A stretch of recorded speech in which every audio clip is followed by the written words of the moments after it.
Hi guys, good evening. Nandito kami ngayon sa Chinatown. Pag-angat nyo, paglabas nyo agad ng MTR, ito na agad yung bubungad sa inyo. Exit letter A kami lumabas. At ayan na agad siya. Ang daming tao. Tignan natin kung magkano ang souvenir sa kanila. 4 for 10. Parehas lang din sa Bugis pala. Ay, parang mas maganda to, Dio. Mas maganda yung design. 4 for 10. Parehas, pero mas maganda. Walang ganito doon eh. Or hindi ko lang napansin. Oo, di ang ganda nito.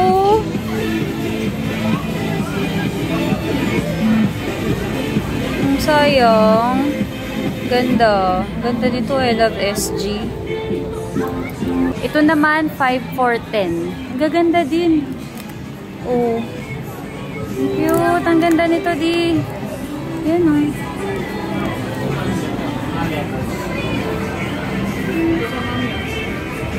Ganda rin ito. Iba-ibang kulay.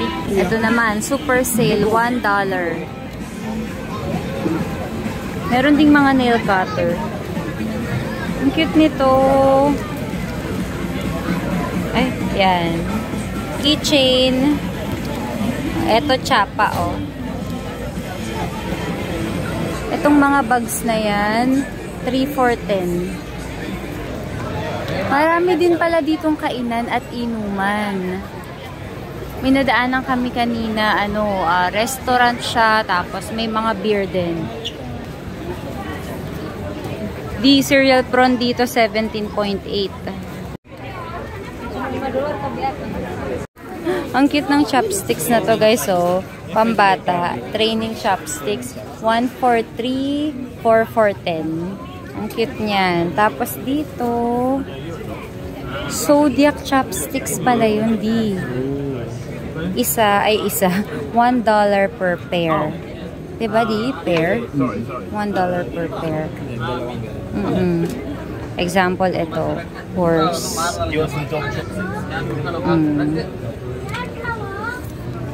Para sa mga pinanganak ng Year of the Horse. Sheep. Ito naman. Monkey. At may iba't iba pa. Yung pig, yung color pink. Dito tayo doon, mami. Oh, ayan, puro kainan. Dito tayo? Oh, sige, kain muna tayo, di. Doon tayo punta. Ang daming tindang mga ganito kasi malapit na yung Chinese New Year. Yung mga ganito, 5 for 10. Parang sa atin, mga lalagyan na ng baunan. Diba, di? Yan siya, oh. Ang ganda. Wala ko nakitang ganito sa Bugis, di. Ang ganda. Ang ganda ng ano tawag ito? Waterproof. Magkano yan, di? 5 for 10 din. Pero iba yung tela nito dun sa tela nung binili natin. Hindi yung katsa, makapal yun eh. Makapal, parang yung mga tela ng, kunwari, Coach, yung ganun.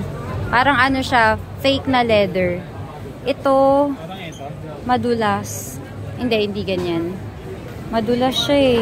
Parang ito, parang tolda. Ganun yung niya. Yung material. Pero mura kasi 5 for 10. Tsaka yung mga coin purse doon, ayan. 5 for 10 din siya. Meron dito, guys, mga candy per gram siya.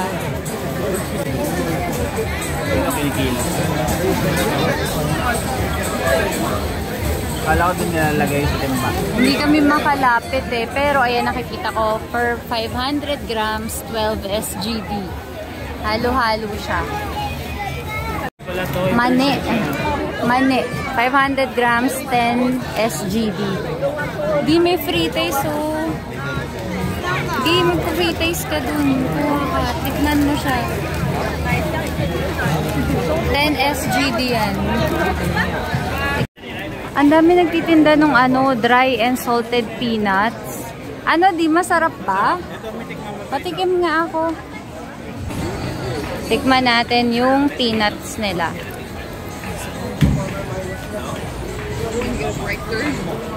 Ay! Di, ba't iba yung lasa ng peanuts nila? Ang sarap. 10 yun. Gusto mo? 10 SGD. Nasa 430 pesos. Pwede, pag nabalikan natin. Mahirap na bumalik ng yun. Oh, marami naman eh. Marami naman nagtitinda ng ganun. $2 to. Yan, yung ref magnet na yan. Ang dami dito guys, so halo-halo. Peanut biscuit, merong pineapple tart, peanut candy. $3.50 per lalagyan. 3 for 10 siya. Ang dami, grabe. Gusto mo i-try? Di yung peanut brittle. Peanut brittle sa atin. Pineapple tart, ito yun oh. Ayan siya. Ito parang yung ano sa atin. Ano ba yun? Yung bilog. Nakakatuwa lang dahil sobrang dami. Hanggang doon yan sa kabila. Ang cute naman ito. Ay, pamaypay. Pamaypay siya ganito. Magkano to? Di? $1. Ang cute. Pero meron siyang pampatigas dito, di. Oh, diba? Cute. Para ano? Maayos yung paypay. Akala ko guys kung ano to. Salamin ata siya. Oo, pocket mirror. Ang cute. Na may nakalagay na Singapore. Oh. At marami pang iba't ibang klase.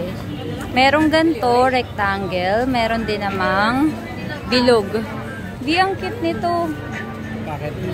Bali ano, 5 for 5. $1 isa. Pocket mirror. Naalala ko dito si Liz. Mahilig yun magdala ng salamin eh. Ang cute.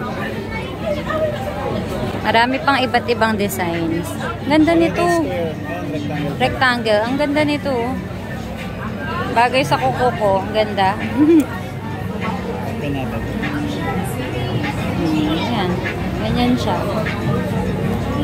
Pocket mirror, 5 for 5. Pero kapag isa lang ang bibilhin mo, $2 siya. Try namin dito guys sa Home Best kasi nakita ko may kumakain ng bingsu. Nadaanan lang namin eh. Ayan siya. Oo. Hindi, di parang isang size lang eh. Oo, isang size lang siya. Anong gusto mo? Walang ano, walang magkahalong strawberry, banana. Guys, walang upuan.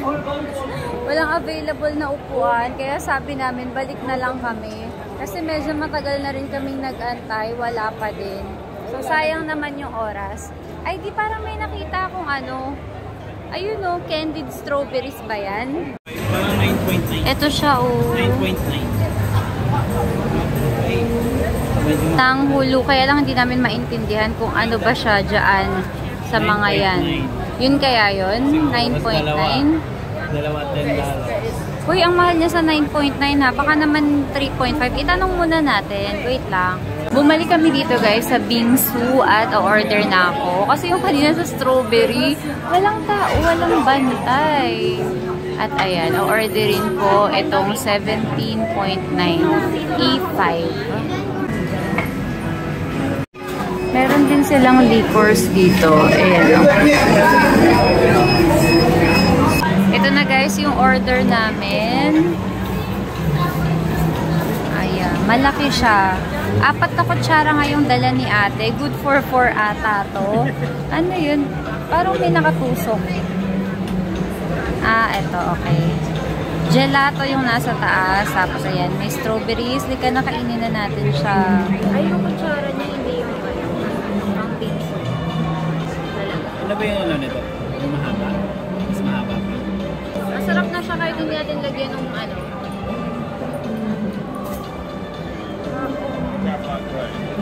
Sarap. Sarap guys.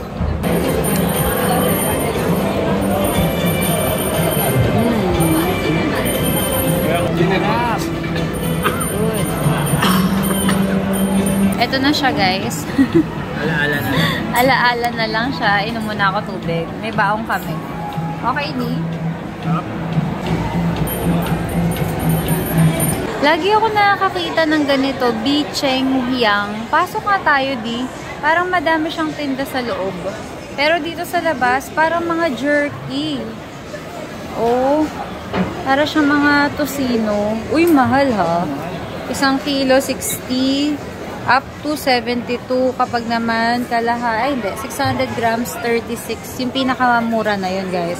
Pag ganito ko, mas mahal yung nakikita ko. Pamahal ng pamahal. At talaga, natandaan mo, ito pala guys, yung dapat nabibili namin nung nasa kami, Hong Kong. Ito, naalala ko lang dahil sa lalagyanan niya. Yung mga ganito, ito yung presyo niya. Di, seaweed ata to. Oo nga, oh. Puff Try Seaweed Roll, 14.8. Crispy Chicken Roll, 14.8. Gusto mo try, Hal? 10 PM na guys, medyo humupa na rin yung mga tao. Alam nyo, para sa akin lang naman to ha, mas magaganda yung mga souvenirs dito. Mas maganda, tapos parehas lang din naman ng presyo. Ano sa ikaw di? Pagpipilian ako dito. Diba no, ang ganda. Yun yung ref magnet eh. Meron akong konting pagsisisi. Iba-ibang magagandang design. Kasi ang gaganda ng design, diba? Ang gaganda ng designs niya. Tapos, kainan, inuman, meron dito. Kung ayaw nyo dun sa Haji Lane, dahil, kasi ang ingay dun eh, diba di? Ang ingay, alam nyo guys, nandoon kami kagabi, kahapon, taranta ako.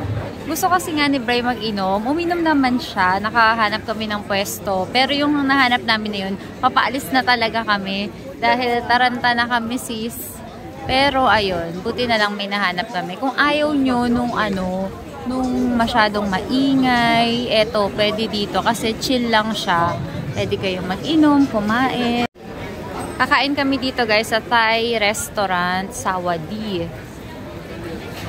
Nagutom kami pagkatapos namin magbingsu. Ayan. Hindi ka, pasok tayo sa loob.